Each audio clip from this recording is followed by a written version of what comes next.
Friends, आज की जो खबरें हैं उनको हम ब्रीफ में देख लेते हैं, जिनके बारे में हम बाद में डिटेल में बात करेंगे। पहली खबर है तो वो है लोक शिक्षण आयुक्त जयश्री कियावत मैडम का एक बयान आया है। वो बयान हम जानेंगे क्या बयान दिया है उन्होंने और किस विषय में दिया है। दूसरी हम चर्चा करेंगे कि मध्य प्रदेश में जून में अनलॉक हो रहा है, तो क्या स्कूल कॉलेज भी अनलॉक होंगे और अगर होंगे तो क्या प्रोसीजर रहेगा, इसके बारे में बात करेंगे। और तीसरा, मैं फिर से वही चीज़ याद दिलाना चाहूँगा कि चयनित शिक्षक संघ या मध्य प्रदेश शिक्षक भर्ती 2018 के कैंडिडेट्स आज एक हैशटैग ट्रेंड करेंगे दोपहर 2 बजे से रात्रि 8 बजे के बीच में और अपनी मांग शासन तक पहुंचाना चाहेंगे। तो हम इन सभी खबरों को बारी बारी से देख लेते हैं। तो पहली जो खबर है वो देखते हैं कि 1 जून से अनलॉक हो रहा है मध्य प्रदेश। क्या खोले जाएंगे स्कूल, कॉलेज, बाज़ार? जानिए कहाँ मिलेगी छूट। मध्य प्रदेश में 1 जून से अनलॉक की प्रक्रिया शुरू हो रही है। ऐसे में राज्य में क्या खोले जाएंगे स्कूल, कॉलेज, बाज़ार? जानिए कहाँ कितनी मिलेगी छूट। तो मध्य प्रदेश में कोरोना संक्रमण अब काबू में आ गया है और इसी को देखते हुए शिवराज सरकार ने प्रदेश को 1 जून से अनलॉक करने का आदेश दे दिया है। और कोरोना की तीसरी लहर की आशंका के चलते सरकार ने 1 जून से धीरे धीरे अनलॉक प्रक्रिया शुरू करने की तैयारी कर ली है।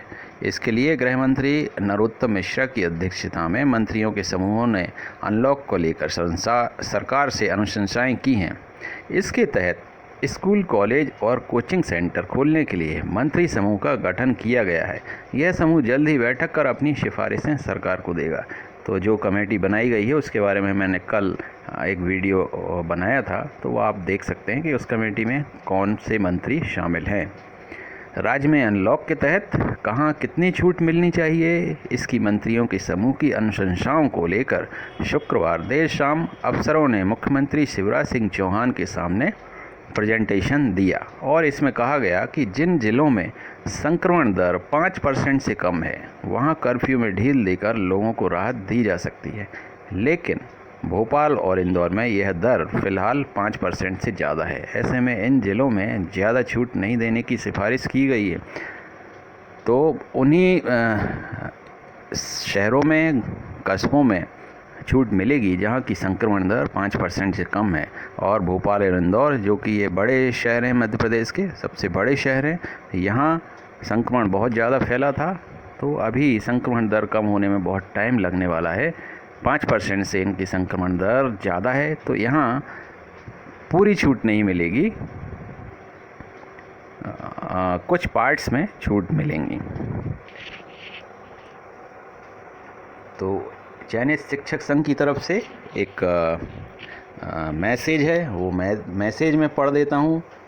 और मैसेज है, आज जो ट्विटर ट्रेड करवाया जाना है, हैशटैग ट्रेड करवाया जाना है, उसके बारे में। चयनित शिक्षक संघ मध्य प्रदेश से जुड़े हुए सभी सदस्यों से निवेदन है कि कल के ट्विटर ट्रेडिंग अभियान को इस प्रकार की सफलता प्रदान करवाने की कोशिश करें कि सारी मीडिया, अधिकारियों, मंत्री और मुख्यमंत्री महोदय तक हमारे मुद्दे पर चर्चाएं हों। मीडिया फिर से हमारे मुद्दे पर गंभीरता के साथ उनसे सवाल करने शुरू करे। हमारा फ़िलहाल इस ट्रेडिंग का यही उद्देश्य है कि आगामी अपडेट में डॉक्यूमेंट वेरिफिकेशन शेड्यूल के साथ फाइनल मेरिट और अलॉटमेंट लेटर जारी होने की तारीख भी घोषित की जाए। दूसरी एक लॉजिक वाली बात बता रहे हैं कि जब तक डॉक्यूमेंट वेरिफिकेशन पूरा नहीं हो जाता है, हम लोग विभाग में नियुक्ति हेतु कोई सवाल जवाब न करें। यदि कोई भी ऐसा करता है तो विभाग का एक स्पष्ट जवाब मिलता है कि डॉक्यूमेंट वेरिफिकेशन होने दो, फिर नियुक्ति के बारे में अपडेट देंगे। इसलिए चयनित शिक्षक संघ मध्य प्रदेश चाहता है कि डॉक्यूमेंट वेरिफिकेशन शेड्यूल के साथ फाइनल मेरिट और अलॉटमेंट लेटर के साथ चुने गए स्कूल में नियुक्ति की तारीख भी घोषित की जाए, ताकि हम नियुक्ति के बारे में बेवजह परेशान होना बंद कर दें और डॉक्यूमेंट वेरिफिकेशन में निश्चिंत होकर शामिल हो सकें। अब विभाग से किसी भी प्रकार के वार्तालाप की आवश्यकता नहीं है। तो ये इसलिए लिखा है कि हमने देखा है कि काफ़ी सारे लोग अननेसेसरी डीपीआई में कॉल्स करते हैं और उसका कोई मतलब नहीं होता। आपने बातचीत भी सुनी होंगी कि सेंसलेस बातें भी होती हैं जिसका कोई मतलब नहीं होता, और इनसे क्या है कि आपका जो एक इमेज है वो भी डाउन होती है। तो अननेसेसरी कॉल ना करें, वो ज़्यादा अच्छा है। तो इसी बारे में ये कहा है। यदि HST हायर सेकेंडरी और मिडिल स्कूल के वेरिफिकेशन के बाद फाइनल मेरिट और नियुक्ति मिलना सुनिश्चित नहीं होता है तो अब सीधे 1-2 हफ्ते के लिए भोपाल रुकने के लिए तैयार रहना। HST और MST के वेरिफिकेशन होते ही हम नियुक्ति के लिए भोपाल की धरती पर बैठ जाएंगे और नियुक्ति आदेश जारी होने के बाद ही उठेंगे। असिस्टेंट प्रोफेसर की भर्ती में चयनित अभ्यर्थियों द्वारा किए गए प्रयासों को मन ही मन दोहराते रहिए। ज़रूरी लगेगा तो वह सब करेंगे जो नियुक्ति के लिए उन्होंने किया था, लेकिन हमारा मानना है कि जब तक वेरिफिकेशन पूरा नहीं हो जाता है हमको विभाग में किसी भी प्रकार का वार्तालाप नहीं करना चाहिए, क्योंकि उनकी तरफ से एकमात्र जवाब मिलेगा कि पहले डॉक्यूमेंट वेरिफिकेशन होने दीजिए। इसलिए सभी को सलाह देते हैं कि मेहनत वहाँ कीजिए जहाँ सफलता मिलने की संभावना हो। अभी हम केवल फाइनल मेरिट और अलॉटमेंट लेटर जारी होने की तारीख पोर्टल पर अपडेट करने के लिए प्रयास करेंगे। डॉक्यूमेंट वेरिफिकेशन के बाद नियुक्ति के लिए ज़मीनी स्तर पर प्रयास किए जाएंगे।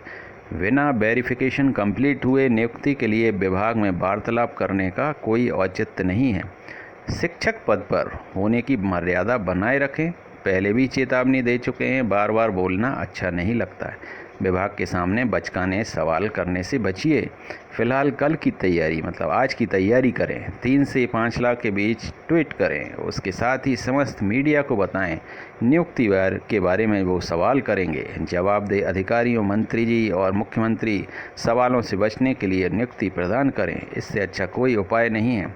आशा करते हैं कि सबको समझ में आ गया होगा और भरोसा भी है कि कुछ लोगों को समझ नहीं आया होगा तो उनको आगे भी नहीं आएगा। धन्यवाद।